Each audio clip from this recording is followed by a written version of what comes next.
শেষ।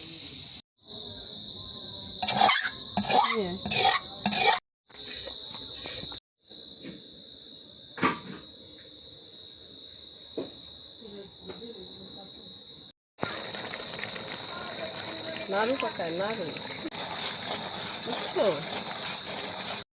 মানে তোমার শক্ত হয়ে যাবে না।